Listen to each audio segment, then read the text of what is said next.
अस्सलाम वालेकुम, मैं हूं मुनीज़ जहांगीर और आप देख रहे हैं प्रोग्राम स्पॉटलाइट। पाकिस्तान के अगले चीफ जस्टिस की तैनाती के लिए नए आईनी फ्रेमवर्क के तहत 12 रुकनी पार्लिमानी कमेटी ने काम का आगाज़ कर दिया है। 12 रुकनी कमेटी ने कम अज़ कम 8 मेंबर्स जो हैं कि अक्सरियत से नए चीफ जस्टिस के नाम की मंजूरी देनी है। कमीशन में नून लीग के 4, पीपल्स पार्टी और तहरीक इंसाफ के 3-3, जबकि JUIFA और MQM का एक मेंबर शामिल है। लेकिन तहरीक इंसाफ ने इस कमेटी के बायकॉट का ऐलान कर दिया है और अभी तक वो बायकॉट जो है वो बरकरार है। लाख मनाने पर भी पाकिस्तान तहरीक इंसाफ जो है नहीं मानी। तहरीक इंसाफ का मौक़िफ़ है कि अगर कमेटी इजलास में शिरकत की तो इससे आइनी तरमीम के ख़िलाफ़ इनकी एहतजाज को नुकसान पहुँचेगा। लेकिन कमेटी अरकान ने तहरीक इंसाफ के अरकान की मनाने के लिए जो है वो 4 रुकनी वफ़द जो है वो तश्कील दे दिया है, मगर अभी तक इसका कोई जो है हमें फ़ायदा नज़र नहीं आया। क्या आज़म नज़ीर तारड़ साहब ने इस हवाले से कहा था, वो भी आपको दिखा देते हैं। कि स्पीकर नेशनल असम्बली साहब को भी हमने रिक्वेस्ट की है कि उनके चेंबर में वो जाएं और वो कोशिश करें कि जो PTI के दोस्त जिन्होंने या सुन्नी इत्तेहाद काउंसिल के दोस्त या जिस भी जमात से उनका ताल्लुक है, उन्हें वो रिक्वेस्ट करें कि वो दोबारा कंसिडर करें और वो मीटिंग में आएँ। ये एक बड़ा कौमी मसला होता है। हमारी ख्वाहिश ज़रूर है कि चाहे आइन में इसके बावजूद इख्तियार है कि आप 8 बंदे अगर बैठे और वो फैसला कर दें, लेकिन हमने इसमें वो एक जमहूरी हुस्न के हवाले से मैं बात कर रहा हूँ, तो हमने फैसला किया है कि एक अटैम्प्ट ज़रूर की जाए कि उन्हें रिक्वेस्ट की जाए कि वो आएँ और मीटिंग अटेंड करें और दोबारा हम 8:30 बजे सेकंड सेशन कन्वीन करेंगे यहीं पे। मगर नाजरीन, हमारी ख़बर ये है कि अभी तक बैरिस्टर गौहर जो है वो इस कमेटी में आने के लिए रजामंद नहीं हुए हैं। दूसरी तरफ आइनी तरमीम की आलमी सतह पर भी तनकीद का उनको सामना है। दुनिया भर के जो वकला और जजेस की तंजीम इंटरनेशनल कमीशन ऑफ जूरिस्ट ने 26वीं आइनी तरमीम को आज़ादी, कानून की हुक्मरानी और इंसानी हकूक़ के तहफ़्फ़ुज़ के लिए ख़तरा करार दे दिया है। इससे ICJ का जो है कहना है कि तरमीम से अदलिया की आज़ादी से काम करने की सलाहियत ख़त्म हो जाएगी। ICJ ने जजेस की तैनाती के कमीशन में जजेस की तादाद कम करने पर भी एतराज़ किया है, क्योंकि इससे वो कमीशन में अक़लियत में चले जाएंगे और सियासी असर व रसूख जो है उसमें इजाफ़ा हो जाएगा। ICJ ने कहा है कि जुडिशल कमीशन में तब्दीली से सियासी मुदाखलत का दरवाज़ा फिर से खुल जाएगा। जुडिशल कमीशन के मुकर्रर करदा आइनी बेंच आज़ाद और गैर जानिबदार नहीं होंगे। आलमी तंजीम ने चीफ जस्टिस की तैनाती के नए तरीक़ेकार पर सवाल उठाया और कहा कि आइनी तरमीम में चीफ जस्टिस की तैनाती के लिए कोई मेयार बयान नहीं किया गया। इसके अलावा ICJ ने नाअहलियत की बिना पर जजेस को हटाने जा सकने पर भी इजहार तशवीश का इजहार किया है। उन्होंने कहा है कि ICJ ने तस्लीम किया है कि पाकिस्तान के अदालती निज़ाम को इस्लाहात की ज़रूरत है, लेकिन ये तरामीम अदलिया को ज़ेर करने और इसे एग्जीक्यूटिव कंट्रोल में लाने की कोशिश है। दूसरी तरफ नाजरीन, तहरीक इंसाफ ने इस तरमीम के ख़िलाफ़ फैसला कुन तहरीक चलाने का ऐलान कर दिया है। जिस तरीके से अदलिया आज़ाद अदलिया उसको आज़ाद नहीं छोड़ा गया, इन्होंने अपने बेनिफिट्स के लिए अदलिया को ही महकूम कर दिया। हम ये वाज़ेह तौर पर बता रहे हैं कि अगर सीनियर मोस्ट जज को ना बनाया गया चीफ जस्टिस तो इंशाल्लाह हम तहरीक भी चलाएंगे। हम अपना आईनी हक है हमारा, ये आइन को तोड़ेंगे बार बार इस तरीके से जबर करके समझते हैं पीछे हट जाएगा, पीछे नहीं हटेंगे इंशाल्लाह। इस दफा जो प्लान हो रहा है और जो प्लान मैं कर रहा हूँ इंशाल्लाह, तो पाकिस्तान के हर कोने से हर जगह से लोग निकलेंगे इंशाल्लाह। पूरे पाकिस्तान को हम ब्लॉक करेंगे। इसके अलावा कराची बार और इस्लामाबाद हाई कोर्ट बार ने इस तरमीम को मुस्तरद कर दिया है, लेकिन वकला की बड़ी तंजीमें जैसे कि पाकिस्तान बार काउंसिल और सुप्रीम कोर्ट बार एसोसिएशन जो है वो इसके ऊपर फ़िलहाल खामोश हैं। क्या वाकई ही इस तरमीम के बाद अदलिया एग्जीक्यूटिव के ताबे हो जाएगी और क्या इससे अदलिया में तकसीम में मज़ीद इजाफा होगा? इस हवाले से बात करने के लिए हमने आज सीनियर वकला और आइनी माहिरीन को दावत दी है। हमारे साथ मौजूद हैं स्टूडियोज़ के अंदर रियासत अली आज़ाद साहब, आप सदर हैं इस्लामाबाद हाई कोर्ट बार के, बहुत शुक्रिया आपने हमें ज्वाइन किया। हिना जिलानी साहिबा हमें ज्वाइन करी हैं, सीनियर वकील हैं, वकला मूवमेंट के अंदर सामने रहीं और साबिक चेयरपर्सन है इंसानी हकूक़ कमीशन की। आपका भी बहुत शुक्रिया, आपने हमें ज्वाइन किया। यासीन आज़ाद साहब हमें ज्वाइन कर रहे हैं, सीनियर वकील हैं और साबिक सदर हैं सुप्रीम कोर्ट बार के। सबसे पहले हम शुरू करते हैं, यासीन आज़ाद साहब, आप सुप्रीम कोर्ट बार के साबिक सदर रह चुके हैं, अभी तक सुप्रीम कोर्ट बार इस इशू के ऊपर खामोश है। आपकी राय क्या होगी, चूँकि वो आपसे भी मशवरा लेते हैं, चूँकि ICJ ने आज कह दिया है कि 26वीं आइनी तरमीम ने फिर से सियासी मुदाखलत का दरवाज़ा खोल दिया। उन्होंने लफ्ज़ इस्तेमाल किए direct political influence with in the जजेस।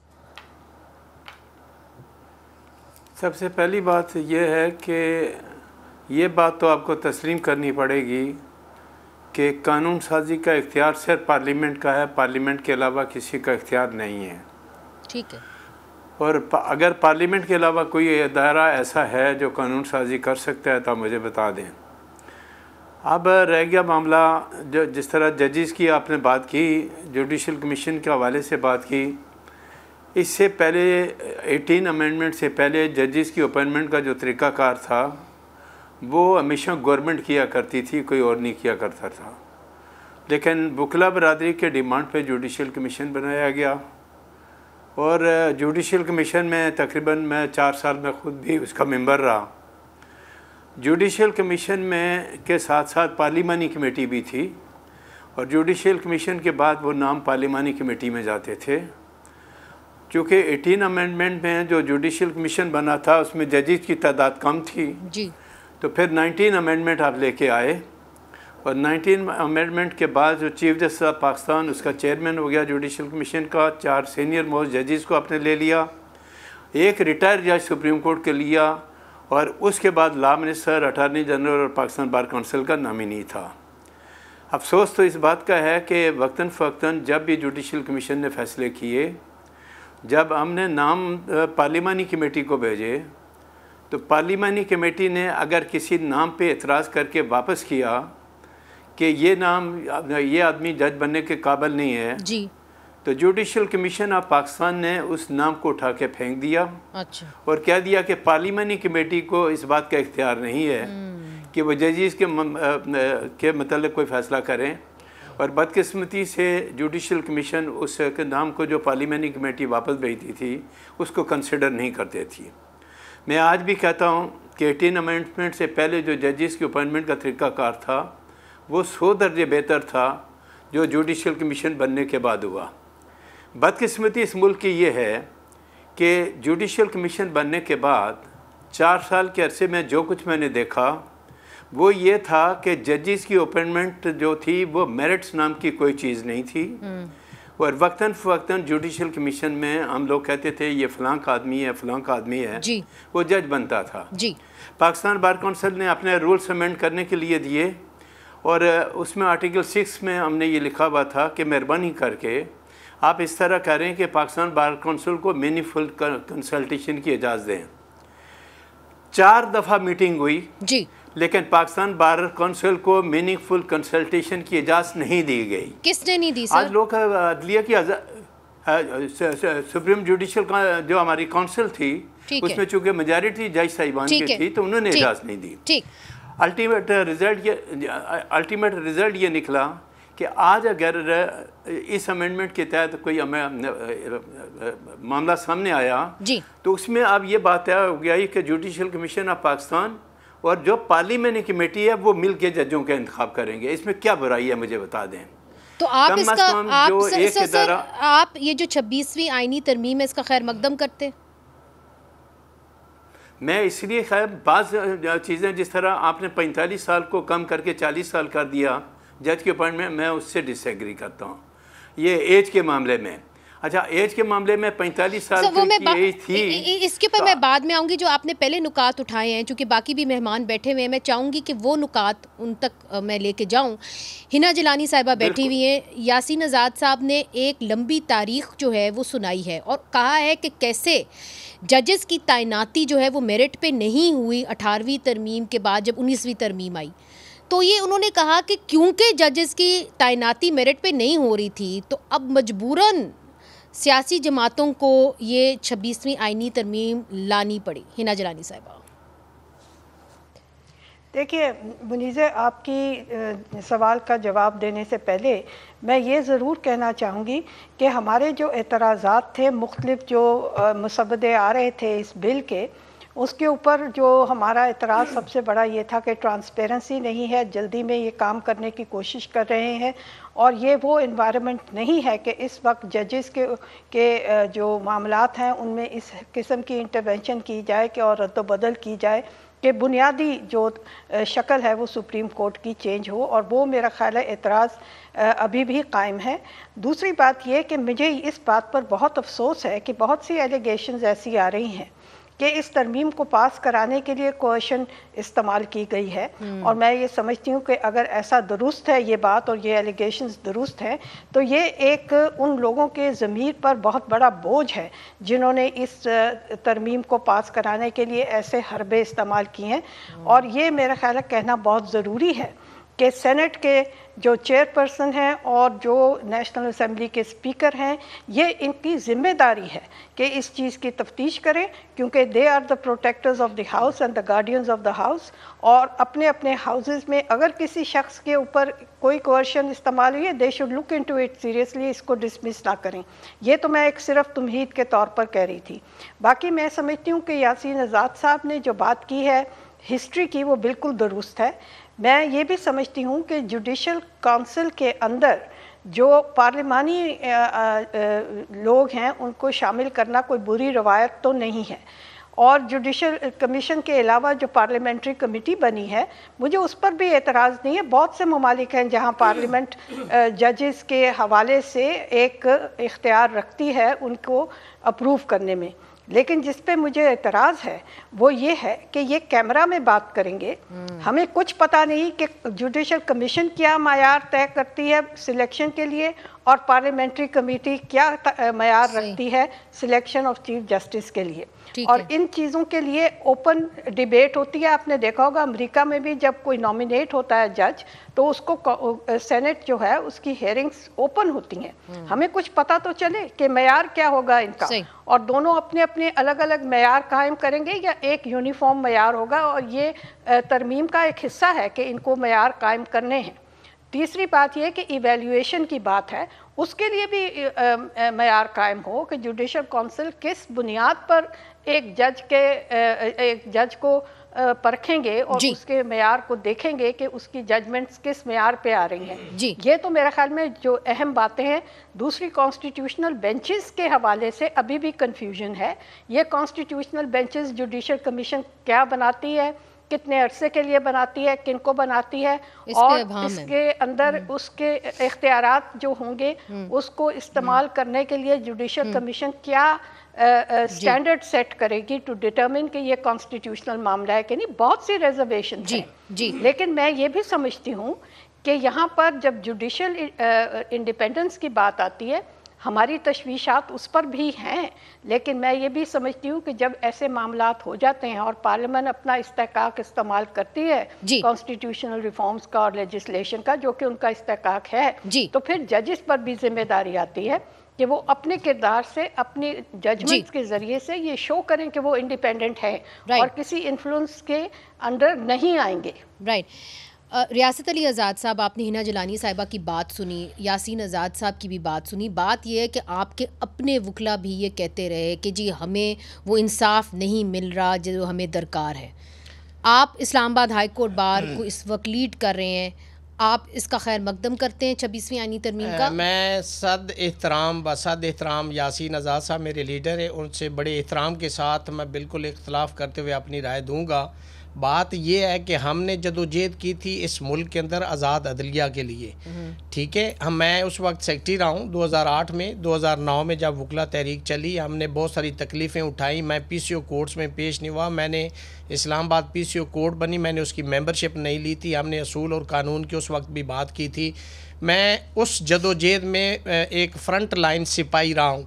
सवाल ये पैदा होता है कि जिस मुल्क के अंदर आज़ाद अदलिया नहीं होती वहाँ पे रूल ऑफ लॉ नहीं होता, जहाँ पे रूल ऑफ लॉ नहीं होता वहाँ इंसाफ नहीं होता, जहाँ इंसाफ नहीं होता वो इंसानों का मुआशरा नहीं होता, वो जानवरों से भी। मुझे अभी मैं आप अर्ज करता हूँ ना, मुझे आप देखें थोड़ा सा इस पर मुझे आप आंसर करने दें। चूँकि जुडिशल रिफॉर्म की बात करें, जुडिशल रिफॉर्म ये कि आप ये अमेंडमेंट जो आपने की जिस तरीके से की, ये सब के सामने 4 पॉलिटिकल लीडर्स ने बैठ के इसको ओके कह दिया और बाकी जो वहाँ पे पार्लियामेंट के अंदर लोग बैठे पपट्स की तरह सिर्फ उठक बैठक करते रहे, किसी ने आउटपुट नहीं दी कि ये आर्टिकल सही है, ये गलत है, मैं इसे एग्री करता हूँ, ये डिसएग्री करता हूँ, इस पर मेरी ये आउटपुट है। ये तरीकाकार है दुनिया के अंदर। मैं समझता हूँ ये बड़ा शर्मनाक तरीका था जिस तरीके से ये इस अमेंडमेंट को पास करवाया गया। उसकी रीज़न ये है कि जो रूल्स 2007 है नेशनल असेंबली के, क्या आपने उसको फॉलो किया? रूल्स 2012 सेनेट के थे for the purposes of legislation, आपने उसको फॉलो किया? नहीं किया। आपने जो कॉन्स्टिट्यूशन के अंदर रीडिंग का तरीकाकार बताया गया था कि कैबिनेट से अप्रूवल के बाद सेक्रेटरी के पास वो जमा होगी, बिल होगा, पब्लिक होगा, एक हाउस से फ्लोट होगा, सारे जितने पार्लियामेंटेरियन है वो उस पर अपनी राय देंगे। क्या ये इस तरीके को फॉलो किया गया है? आपने चूंकि इसलिए ये 26वीं तरमीम लाई गई है कि पॉलिटिकल लोगों ने एक दूसरे के खिलाफ केसेस किए, एक दूसरे को पॉलिटिकली विक्टिमाइज किया। इसी अदलिया ने उनको रिलीफ दिया। जब यूसुफ रज़ा गिलानी साहब को डिस्क्वालीफाई किया गया था तो सुप्रीम कोर्ट में कौन गया था? मियां नवाज शरीफ साहब गए थे, इमरान खान गया था, उस वक्त मिठाइयाँ बांटते रहे। आज सब ने जिनको सजाएं एक दूसरे ने मुखालफिन को करवाई, आज वो एक पेज पे हो के 26वीं तरमीम से उन्होंने जुडिशल रिफॉर्म इसका नाम दे के बेसिकली अदलिया से, इस इदारे से अपना इंतकाम लिया है। तो और आज फिर हाईकोर्ट बार क्या करेगी? आपका लाएमल क्या होगा? अदलिया को जिस तरह से गले से दबोच लिया गया है, अदलिया को अब देखें, जिन जजेस की इवैल्यूएशन पार्लियामेंट्री लोग करेंगे उनको क्या पता कि इनकी कॉम्पिटेंस क्या है, इनकी जजमेंट का क्राइटेरिया क्या है। जो उन जजेस साहबान उनको अपीज करेंगे, उनकी आज़ादी ख़त्म हो जाएगी, वो नौकरी करेंगे, वो आज़ाद मंच जजेस नहीं होंगे। हम इसलिए इस तरमीम को रद्द करते हैं, मुस्तरद करते हैं और हम समझते हैं कि आज़ाद अदलिया का आज जनाजा निकाल दिया गया इस मुल्क के अंदर। और मैं समझता हूँ कि ये शुक्र अल्हम्दुलिल्लाह हमारी पार्लियामेंटेरियन जो है उनके ज़हन में ये नहीं गया कि उन्होंने ये कह दिया हो कि ये बैलेंस तब हो सकता है कि सुप्रीम कोर्ट के अंदर 17 जजेस पार्लियामेंट से भी लगा दिए जाएँ। तो हम तो इसको रिजेक्ट करते हैं। बिल्कुल आज़ाद अदलिया इस मुल्क की वाहिद उम्मीद है। आप देख लें कि इन्होंने किस तरह से लेजिस्लेशन किया। हमने लाएमल ये कि हम इस पर तहरीक भी चलाएंगे, इसको असल सूरत हाल में इस आइन को लेके आएंगे, इसके लिए जदोजहद करेंगे, तहरीक चलाएंगे, खड़े होंगे, डट के खड़े होंगे, सीना तान के खड़े होंगे, ठोक बजा के इसकी मुखालफत करेंगे। तो इसके ऊपर हम एक वक्फा ले लेते हैं। मामला काफ़ी गंभीर हैं जैसे कि आपने सुन लिया है, मगर फिर भी ये कहना पड़ेगा कि रियासत अली आज़ाद साहब जो हैं वो सदर हैं इस्लामाबाद हाई कोर्ट बार के, मगर अभी तक supreme court bar association, Pakistan bar council से कोई एज सच बयान नहीं आया। इसके ऊपर भी बात करेंगे। और क्या ये जो 26 कॉन्स्टिट्यूशनल अमेंडमेंट है इसने सीनियरिटी का जो प्रिंसिपल है एक तरीके से उसको ख़त्म किया है? क्या सीनियरिटी के प्रिंसिपल से ही अच्छी अदलिया आ सकती है कि नहीं? ये भी एक बहुत अहम सवाल है, ये पूछेंगे वक्फे के बाद।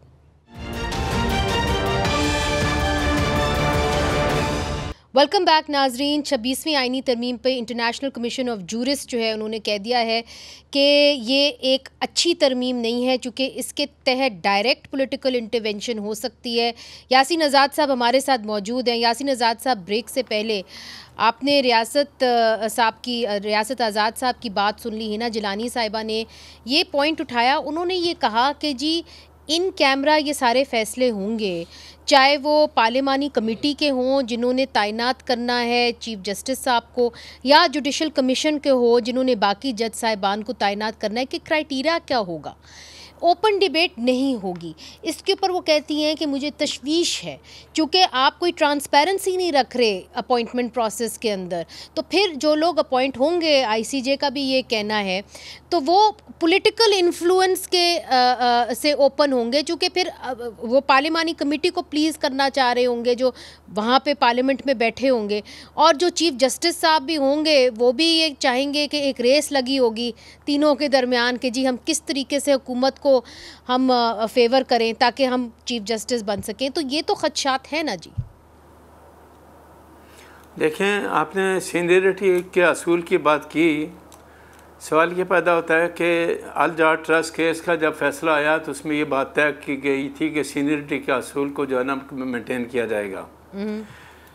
अब आपने पहली दफ़ा देखा कि लाहौर हाई कोर्ट के लिए चीफ जस्टिस का जब मामला आया तो नंबर 4 वाले को आप सुप्रीम कोर्ट लेके चले गए और 3 आदमियों का एक पैनल भेजा लाहौर हाई कोर्ट में और नंबर 1 और नंबर 2 वाले को जज नहीं बनाया, नंबर 3 वाले को जज बनाया। तो अगर सीनियरिटी का असूल था तो जो senior most Lahore high court का जज था उसी को चीफ जस्टिस होना चाहिए था, कि किसी और को नहीं होना चाहिए था।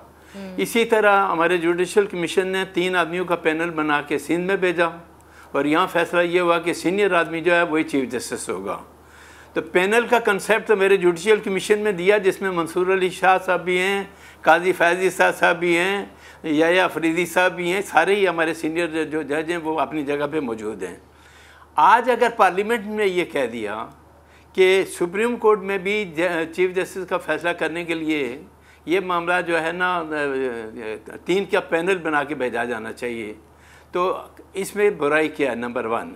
नंबर 2, इससे पहले जब जुडिशल कमीशन में कैंडिडेट के नाम आते थे तो एक दफ़ा मैंने और जस्टिस आसिफ सईद खोसा साहब ने कहा कि सुप्रीम कोर्ट के वकीलों के इंटरव्यू होते हैं, बाकायदा कमेटी बैठती है और उनको वकील बनाते हैं, लेकिन बदकिस्मती से इस मुल्क में जब किसी को जज बनाते हैं तो उसका कोई इंटरव्यू नहीं होता।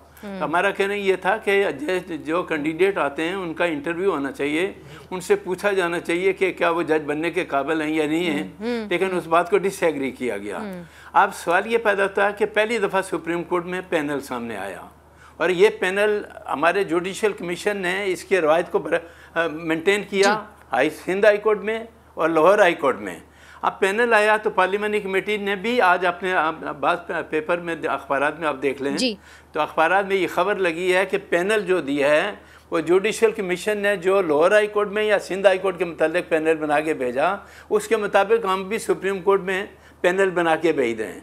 मेरे कहने का मतलब यह है कि इससे पहले जब भी होता था सीनियर मोस्ट जज को, जब सज्जाद अली शाह साहब चीफ जस्टिस थे, उन्होंने जजमेंट दिया तो उस जजमेंट में ख़राबी ये थी कि उन्होंने कहा जी सीनियर जो होगा वही जज बनेगा, लेकिन ख़ुद जूनियर जज थे, लेकिन एज ए चीफ जस्टिस उन्होंने कंटिन्यू रखा।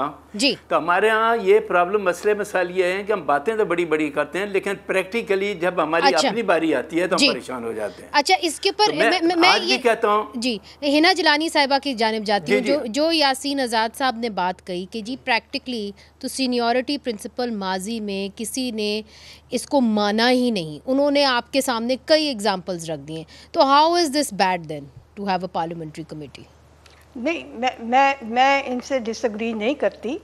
मानने या ना मानने की बात नहीं है, ये बात तो हमेशा से डिबेट होती रही कि क्या जो सीनियर मोस्ट का प्रिंसिपल रखा गया था चीफ जस्टिस के लिए, क्या उसने कोई अच्छे नताइज दिए। तो जाहिर है कि हमारी बहुत सी रिजर्वेशंस बहुत से चीफ जस्टिस के हवाले से रही हैं, उनकी इंडिपेंडेंस के हवाले से, उनकी कॉम्पिटेंस के हवाले से। तो ये एक मुआवजना जो है ये मेरा ख्याल है मुश्किल है करना, जब तक कि अब जो नई तरीक़ाकार इख्तियार किया गया है उसके कॉन्सिक्वेंसेस सामने ना आए और रिज़ल्ट्स ना आए। मेरे ख्याल में बुर्दबारी का तकाजा यही है कि आपने एक तरमीम पास कर दी है तो ये एक प्रिजम्पशन ना की जाए कि सारे जजेस जो हैं वो अमेनेबल टू प्रेशर हैं, वो इंडिपेंडेंट नहीं हैं। ये प्रिजम्पशन नहीं होनी चाहिए। और जहाँ तक कि जो इंडिपेंडेंस ऑफ जजेस की जो अलमबरदार हैं उनसे ये भी पूछना चाहिए कि भाई साहब यहाँ पर इंडिपेंडेंस ऑफ जजेस का क्या वो है तरीक़ाकार कि आप कैंपेन्स चलाएं जजेस के ख़िलाफ़, उनको उनकी रेपुटेशंस को डिस्ट्रॉय करने की कोशिश करें, अदालतों में जाकर जजेस की बेइज्जती करें। ये किसी तरफ से भी हो तो ये कोई ऐसे लोग नहीं हैं जो कि ये क्लेम कर सकें कि हम जुडिशल इंडिपेंडेंस की बड़े अलमबरदार हैं। पहले अपने तरीक़ाकार को दुरुस्त करें। दूसरी बात ये है कि जब ये एक ट्रांसपेरेंट और शफाफियत की तकाजा होता है, उसमें हमारा कोई ये गलत कहना नहीं है कि आप मेयार तय करें और मेयार तय करके सिलेक्शन का जो एक क्रेडिबिलिटी है उसको इस्टेब्लिश करें। ठीक, रियासत अली आज़ाद साहब, हिना जिलानी साहिबा ने जो बात कही और फिर यासीन आज़ाद साहब ने भी कहा कि जी जब नॉमिनेट होते हैं जज तो हमें पता है कि कहाँ से पर्ची आती है और उनको कौन क्लियर करता है, ठीक है। वहीं से वो क्लियर होते हैं जहाँ से पॉलिटिशियंस भी आजकल क्लियर हो रहे हैं। तो आप लोग इसके ऊपर क्यों नहीं बात करते कि चलें आप नॉमिनेशन का क्राइटेरिया बेहतर करें, जो आप ऊपर जिस मर्जी को तैनात करते जाएं, जो नीचे से पौध आ रही है अगर वो ही किसी और मेयार के तहत आ रही है तो ऊपर जाके वो कैसे ठीक हो जाएगी? बिल्कुल दुरुस्त फरमाया। यासीन आज़ाद साहब ने जो सीनियरिटी प्रिंसिपल के हवाले से अल जिहाद ट्रस्ट की भी बात की, मैं 2-3 दफ़ा इसको वायलेट किया गया, मुमकिन है इससे ज़्यादा भी किया गया हो, लेकिन वो अच्छी रवायत तो नहीं थी। उसको किसने अप्रीशिएट किया? बार काउंसिल ने भी उसको अपोज किया, बार एसोसिएशंस ने भी उसको अपोज किया। अगर सुप्रीम कोर्ट ने वो गलत किया तो हम सब ने उसको गलत कहा। सर मेरा सवाल का जवाब मैं उस पर अर्ज करना चाह रहा हूँ ना। दूसरी बात है कि जो जजेस की तैनाती का तरीक़ाकार है, ये यासीन आज़ाद साहब को भी पता है, जुडिशल कमीशन में बैठते रहे, हमें भी पता है जजेस आते कैसे हैं और किस तरीके से उनके नाम फ्लोट होते हैं। ये सब से कोई ढके छुपे नहीं है। हम ये चाहते वो एक अलग चीज़ है। देखिए जो 18वीं तरमीम से पहले तरीक़ाकार था उसके अंदर आपने देखा कि जाले जजेस भी भर्ती हुए थे, जिसके अंदर वो एक जजमेंट भी है और उसके अंदर ऐसे जजेस को भी बनाया गया था जिनके खिलाफ केसेस थे, उधर कोर्ट में बैठे होते थे, दूसरी साइड पे उनके खिलाफ सरकार बनाम गुलाम रसूल आवाज़ पड़ रही होती थी। ये बात नहीं, अगर एग्जीक्यूटिव को आपने ये एक मिसाल देनी तो वो भी कोई अच्छा तरीक़ाकार नहीं था। इसको बेहतर कैसे करना है, तरीक़ेकार ये नहीं है कि आप अदलिया का जो ट्राइकॉटमी का एक प्रिंसिपल दिया गया कॉन्स्टिट्यूशन के अंदर और जो अल जिहाद ट्रस्ट की बात की गई, इस पे 17 जजमेंट्स हैं इंडिपेंडेंस ऑफ जुडिशरी के हवाले से, और मैं समझता हूँ कि इसके लिए विल की ज़रूरत है और उस विल को नेक नीति से इस्तेमाल करें और मेरिट पे जो शख्स आता हो, बजाय कि हमारे कुछ लीडर किसी का नाम दे दें, आप उसका नाम फ्लोट कर दें, एक धड़े का नाम वो एक बैठे हूँ बार काउंसिल में तो वो पर्ची दे दे, आप उस पे बना दे जजेस। ये तरीक़ेकार नहीं है। इसके पीछे एक लॉजिक है कि कंसर्निंग चीफ जस्टिस नाम फ्लोट क्यों करते हैं, इसलिए कि वो कंसर्निंग लॉयर उसके सामने पेश होता है, उन्हें पता है कि इसकी कॉम्पिटेंस क्या है। उसको अगर ट्रू सेंस में फॉलो किया जाए कि ये वाकई प्रोफेशनल है और उसको जज बनाया जाए तो वो एक अच्छा जज होगा। ये पर्चियों पे और हमारी बार काउंसिल, रियासत साहब, ये तो हमारी सिर्फ उम्मीद ही हो सकती है आजकल, मगर ये सवाल अब बहुत ज़रूरी हो गया है कि अब क्या होगा, अगले चीफ जस्टिस कौन होंगे और जो हमारी बार्स हैं वो क्या करेंगी। रियासत अली आज़ाद साहब यहाँ पे बैठे हुए हैं, उन्होंने कह दिया है कि जी मैं इसके ख़िलाफ़ हूँ, मगर अमली तौर पे क्या हो सकता है इस पे बात करेंगे, कानूनी तौर पे वक्फे के बाद बात करेंगे। वेलकम बैक नाजरीन। 26वीं आईनी तरमीम पास तो हो गई मगर उसके ख़िलाफ़ चैलेंजेस भी सामने आ गए। उसको ऑलरेडी अदालत में चैलेंज कर दिया गया है। रियासत अली आज़ाद साहब, चूँकि आप सदर इस्लामाबाद हाई कोर्ट बार के, आप अब क्या करेंगे? कानूनी तौर पे कोई रास्ता अख्तियार करेंगे? देखिए कानून मुखालफत तो कर रहे हैं बिल्कुल। हमने तो in toto Islamabad bar council, district bar और हाई कोर्ट बार ने इन टोटो इस प्रपोज्ड अमेंडमेंट को रिजेक्ट किया था। हमने कहा सर आप क्या करेंगे? हम ये कहते हैं कि इसको चैलेंज भी किया जा सकता है, सुप्रीम कोर्ट में भी किया जा सकता है, हाई कोर्ट में भी किया जा सकता है, चूँकि ये कॉन्स्टिट्यूशन मैटर है। और इस पे आगे देखें, अभी तक तो अनॉमली इस लॉ के अंदर, इस अमेंडमेंट के अंदर है। अब अगर आप इसको चैलेंज करते हैं सुप्रीम कोर्ट ऑफ पाकिस्तान में, तो जो इस अमेंडमेंट की क्रिएशन है वो कॉन्स्टिट्यूशनल बेंच, उसका जो पीजे होगा, प्रिजाइडिंग जज होगा, ये वहाँ सुना नहीं जा सकता, क्योंकि उसमें है कि no one can be a जज for his own cause. Yasin Azad साहब से पूछ लेते हैं। यासीन आज़ाद साहब, अगर जिस तरह रियासत अली आज़ाद साहब कह रहे हैं कि हम इसको चैलेंज करेंगे, तो ये चैलेंज कहाँ होगा? कॉन्स्टिट्यूशनल बेंच जो नए बनाए गए हैं या कि सुप्रीम कोर्ट में? चूँकि आज भी इसके ऊपर अभाम है कि चीज़ें चैलेंज कहाँ होंगी। देखें, चैलेंज करने का जहाँ तक तल्लक है, अभी जब ये मसवदा आया तो सबसे पहले सिंध हाई कोर्ट में एक पिटीशन फ़ाइल की गई। सिंध हाई कोर्ट के बाद दूसरी पिटीशन सुप्रीम कोर्ट में फ़ाइल की गई। कानून का पता ही नहीं था कि कानून है भी या नहीं है, तो हमारे लीगल एक्सपर्ट हाई कोर्ट में भी चले गए और सुप्रीम कोर्ट में भी चले गए। हाई कोर्ट में जो DB1 ने आर्डर किया, वो पढ़ने वाला आर्डर है कि ये क्या पिटीशन लेके आए हैं, इसकी हैसियत क्या है, जब अभी तक कोई कानून बना ही नहीं है जी। तो आप इस पिटीशन को लेके क्यों आए हैं? राइट। वो हाई कोर्ट ने तो उसको डिसमिस किया, लेकिन जब सुप्रीम कोर्ट का मामला आया तो अहमद खान साहब ने जाके कहा कि मैं विड्रा करता हूँ। हालांकि विड्रा करने चाहें तो आबिद ज़बैरी साहब खुद भी कर सकते सर। मेरे पास वक्त की किल्लत है, क्या इसको इंटरटेन करेगी सुप्रीम कोर्ट के नहीं करेगी इस चैलेंज को? देखें, आइनी अमेंडमेंट सिर्फ उस सूरत में चैलेंज हो सकती है कि अगर कहीं बुनियादी हकूक मुतासर हो रहे हों, राइट, कोई आर्टिकल ऐसा हो जिसमें लोगों और हो सकता वरना नहीं हो रहे हैं सर, हो रहे हैं कि नहीं जी? बुनियादी इंसानी हकूक मुतासर हो रहे हैं आपकी नज़र में? बिल्कुल नहीं हो रहे। ऑलराइट, चूँकि आइन के आर्टिकल 8 को नहीं छेड़ा गया है बिल्कुल ही। हिना जिलानी साहिबा, चूँकि आप human rights commission of Pakistan की भी चेयरपर्सन रह चुकी हैं, क्या 26वीं आइनी तरमीम में बुनियादी इंसानी हकूक चैलेंज हुए हैं, और क्या ये 26वीं आइनी तरमीम चैलेंज हो सकता है जिस तरह रियासत अली आज़ाद साहब करना चाह रहे हैं? देखिए, फंडामेंटल राइट्स को तो इन्होंने टच नहीं किया जो कि पहले मुसवदे में था, लेकिन अगर ब्रॉडली स्पीकिंग आप देखें इसको एक ज़्यादा ब्रॉड तरीके से, तो फिर ये एक्सेस टू जस्टिस का जो इशू है उस पर बातचीत हो सकती है। ये तो सुप्रीम कोर्ट के कॉन्स्टिट्यूशनल बेंच अब डिटरमिन करेगा कि क्या ये मामला सुप्रीम कोर्ट में जा सकता है या नहीं जा सकता, लेकिन यहाँ पर प्राइमरी कंसिडरेशन ये होगी कि पार्लियामेंट का इस्तेहकाक कॉन्स्टिट्यूशनल अमेंडमेंट का है या नहीं है। और क्या आप इस 26वीं आइनी तरमीम का खैर मकदम करती? नहीं, मैं खैर मकदम तो कभी किसी चीज़ का नहीं किया, क्योंकि हर चीज़ पर कहीं ना कहीं किसी न किसी नुक्ते पर रिजर्वेशंस होती हैं, और हमने उन रिजर्वेशंस का पहले ही इजहार कर भी दिया है। बहुत बहुत शुक्रिया हिना जिलानी साहब, आपने हमें ज्वाइन किया। रियासत अली आज़ाद साहब आपका भी, यासीन आज़ाद साहब आपका भी। नाजरीन, आपने देख लिया कि इसके ऊपर वकला बरादरी जो है वो डिवाइडेड है। एक यूनिफाइड जिसे कहते हैं ओपिनियन वकला बरादरी की तरफ से नहीं आ रहा। क्या ये चैलेंज हो सकता है 26वीं आइनी तरमीम के? नहीं, उसके ऊपर भी अभी अबहम है। इसलिए बहुत सारे मामलात जो हैं जब वो अदालत में आएंगे तभी वाज़े होगा कि क्या होगा। ये ऊँट किस करवत बैठेगा किसी को कोई पता नहीं। मुनीज़ जहांगीर को इजाज़त दीजिए, खुदा हाफिज़।